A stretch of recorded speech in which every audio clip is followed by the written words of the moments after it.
it's everywhere. It's affecting everybody. It's starting at a shockingly young age, and it's going all the way through the generations, and it's not getting talked about. It's uncomfortable, and people don't like that. Well, of course it's uncomfortable, but we need to have these conversations.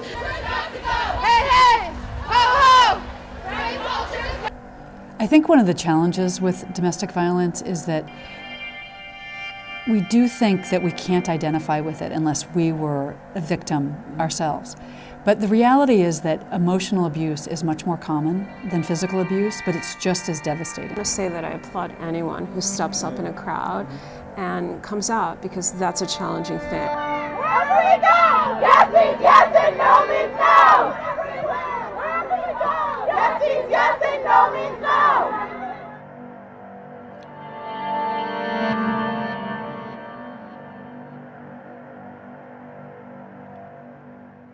Domestic violence is a quiet issue, rarely spoken about out loud. Here at the College of Brockport, we are trying to fight to raise awareness and end domestic violence. I had a couple of my students who were at the Take Back the Night march last night, and I think that they were emotionally moved and raised their awareness about something that they really never considered. And so in some ways I think my students are grateful. I see gratitude. I see these aha moments where they're thankful that they have an opportunity to consider something that they haven't really considered. And I don't think that there are enough classes that are really talking about these topics. So in some ways we're unique in that regard.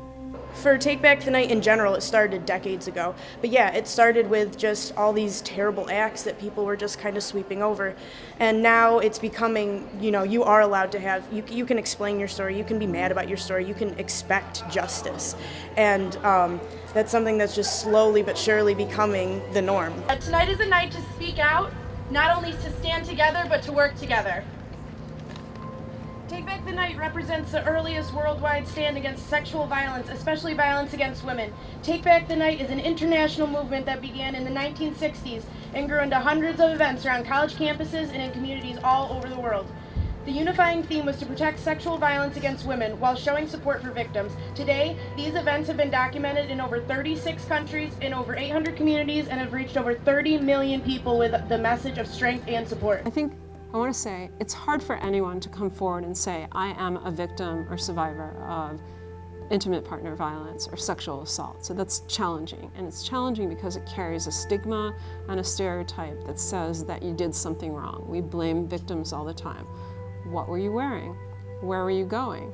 What were you doing? Why were you out? What were you thinking? Those are the things that we often put on the shoulder of a victim. What's your name? Truman. A story can sometimes allow for more people to understand and connect with the survivor. One person who was willing to tell their story was acclaimed American author, blogger, and businesswoman, Leslie Morgan Steiner. I think one of the challenges with domestic violence is that we do think that we can't identify with it unless we were a victim ourselves.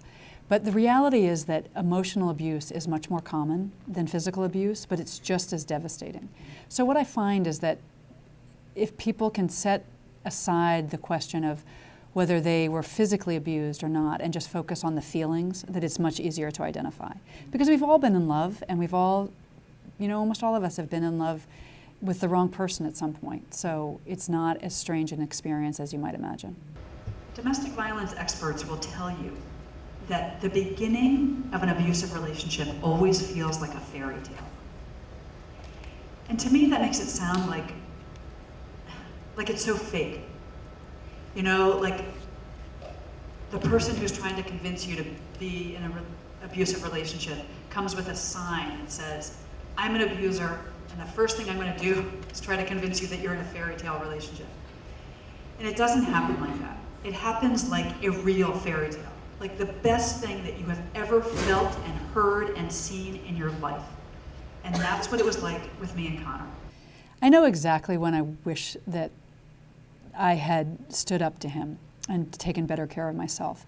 When he wanted me to leave New York City and my job at 17, that's when I wish I had said no. I think things would have been a lot different, and I would have not paid such a steep price for loving him. But I also I remember what I felt like at that time, and I loved him so much, and I wanted to help him so much that I think it was impossible for me to do anything except what I did. And if you had said to me, at that point when I was falling so hard and fast in love with him, that within 2 years, that man would tell me how much makeup I could wear, how short my skirts could be, whether or not I could spend Christmas with my family, I just would have laughed. I would have said, you know what, you got the wrong girl. Never gonna happen to me, and also you've got the wrong guy. Because this guy is great. He's sweet and he adores me, and we're gonna live happily ever after. Everybody I know who was abused, their abuser was also physically abused as a child. I don't think that anybody wants to abuse somebody else, but if you're taught it and you experience it as a kid, it's really hard to walk away from it. And also our culture really sends men a lot of messages that it's important to dominate a woman, it's important to control her to make sure that she can't leave and she doesn't have any independence. And that message goes really deep in our society, so that adds to the problem too.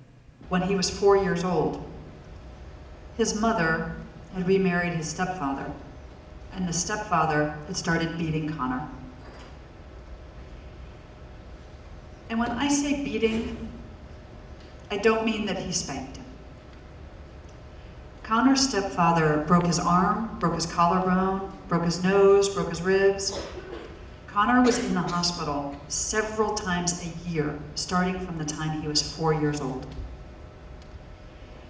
And his stepfather also beat his mother in front of Connor, which is one of the worst things that you could do to a child. Because Connor loved his mother and he wanted to protect her, and he was completely unable to. Whether you're a victim or an abuser or somebody who was abused as a child, is to talk openly about what happened to you. You help yourself by doing that, but you also signal to everybody else that they can talk to you about abuse in their lives too. And that it's normal, and that it doesn't mean that you're weak or that you're inferior in any way to be a survivor of abuse. It just means that you fell in love with the wrong person, and that happens to everybody in life. And that you can recover from it, and it takes a lot of courage to do so, but mostly the first step is always just breaking the silence about it and telling somebody that you were abused or that you are being abused. No one is ever alone in any of these situations. While you may feel alone, there are plenty of people and services at your disposal. Some on-campus services are the Hazen Health Counseling Center and the Center for Select Respect. If you prefer something outside of campus, you can look to Willow Domestic Violence Center in Rochester, New York. So I am Rosalind. I'm a graduate intern from the Hazen Counseling Center under the auspices of Darlene Schmidt, who is the Associate Director. And the services that are provided are like counseling services, triage services where students are allowed to walk in every day between 8 and 11 for services. But even after that, a lot of times students still come in needing support. So our organization is the Center for Select Respect, which is under Prevention Outreach Services, and we do education and advocating for students about sexual assault, domestic violence, stalking, LGBTQ+ issues, and sexual health. So one of our main focuses is domestic violence, and we do a lot of programming around campus in the union, in residence halls, and we do a giant purple run in the spring for domestic violence awareness.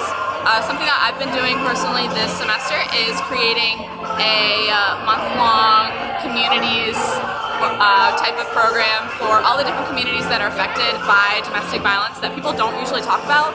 People usually talk about white, cisgendered, heterosexual relationships that are usually the domestic violence situations, but people don't usually talk about men being the victims of domestic violence, or LGBT domestic violence, or domestic violence within impoverished communities, or domestic violence within elderly populations.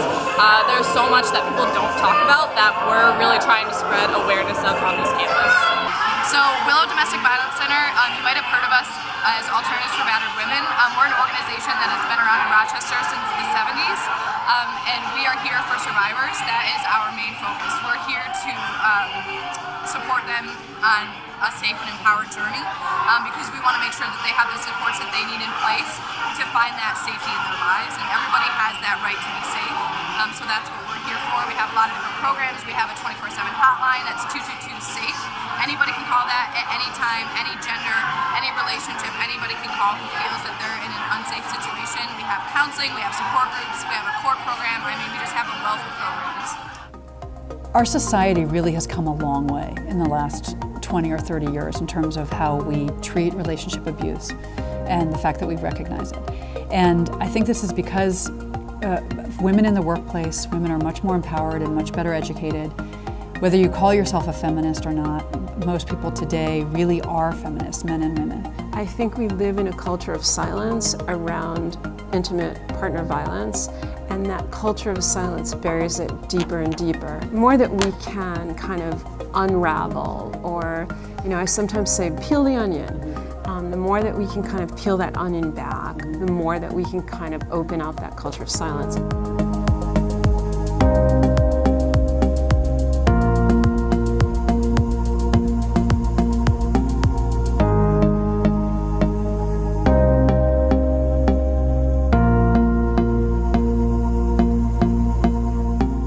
For more information on how to get help for domestic violence, you can visit these webpages to connect with someone. And remember, you are not alone.